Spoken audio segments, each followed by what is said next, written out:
Workbooks can be used completely electronically, but sometimes you need to print them too. It's important to understand the basics of printing, plus the other things you have control over, like what parts of the worksheet to print, and more. You'll find everything you need in the Backstage view, in the Print pane. Here you can adjust your settings, see a preview, and print your workbook all in one place. Now you could just enter the number of copies you want and then click the Print button right away. But if you want more control over the finished product, you might want to take a look at the options below. If your workbook contains multiple sheets, the first thing you'll need to do is decide whether to print only the active sheets, which is the default print method, or the entire workbook. You can also narrow it down to just your current selection. Let's go back to our workbook so we can review how these options work. A worksheet is considered active when it's selected, like the central sheet is selected now. To print more than one worksheet, but not the entire workbook, just hold Control on your keyboard while you select the sheets you want. Now Excel will print the sales figures for the West Coast, East Coast, and Central offices. However, that's not quite what I want. The data I'm after is more specific: the sales records for the top 40 salespeople at the Central office.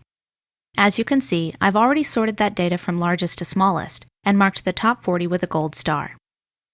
We don't want to print the entire worksheet because that would include more data than we need. Instead, why don't we print just a selection? Start by selecting the data you want, including your header row if you have one. Then navigate back to the Print pane in the Backstage view. Watch the preview closely and you'll notice it changes when we switch from Print Active Sheets down to Print Selection. Now only my current selection appears on the printout: the top 40 salespeople for the Central office. As an alternative, you can create a permanent selection using the Print Area command. You'll find it on the Page Layout tab. Just select your data, then choose Set Print Area from the menu. If you change your mind or no longer need it, choose Clear to remove it. I do see some other things I'd like to address now, starting with the page orientation. Our current orientation is portrait or vertical, a good choice if your goal is to fit more rows on each page. I'd like to switch to landscape or horizontal so I can fit more columns instead. Another option is to go to Scaling and choose Fit All Columns on One Page. This automatically shrinks your printout so every column fits on a single sheet of paper. This can be a great way to condense your content, but it just depends on the worksheet. If you have a lot of data, it can make it difficult to read. I think I'll switch back to no scaling. Then take a closer look at how the data is being arranged. There's enough of it here that the last few rows have to be listed on a separate page. The next two pages are also lacking some context. Luckily, we can repeat important data like the header row using a feature called Print Titles. That way, we'll know who these figures belong to and what months they're for. All you have to do is go to the Page Layout tab, and then click the Print Titles command. Next, click the button beside the range you want to repeat. You can choose either rows or columns. The dialog box will collapse, and your cursor will turn into a selection arrow. From here, select the data you want to repeat, in this example, row 1. Then click the button to go back.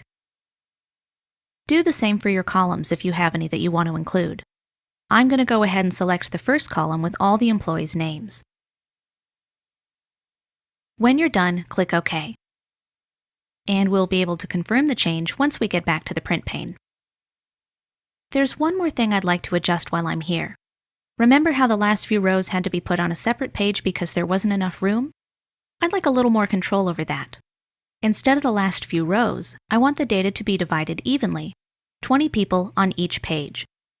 To do this, I'm going to switch to Page Break Preview mode using the button in the bottom right corner. This makes it easier to see your page breaks so you can adjust them as needed. All you have to do is click and drag the blue dotted line, then release where you want the page break to go. Let's go back to the Print pane where we can see the changes have taken effect. The data is now divided evenly on each page, and the print titles make it much easier to follow. As you can see, the total column is the only thing that didn't make it onto the previous page. I bet we could fix that by making the margins a little smaller. You can adjust your margins manually using the button in the bottom right corner, or you can choose a preset from the Margins menu. I think the narrow option should give us just enough room. Perfect! Now I'm ready to print. At this point, all you have to do is click the Print button, and Excel will print your data exactly as it appeared in the preview.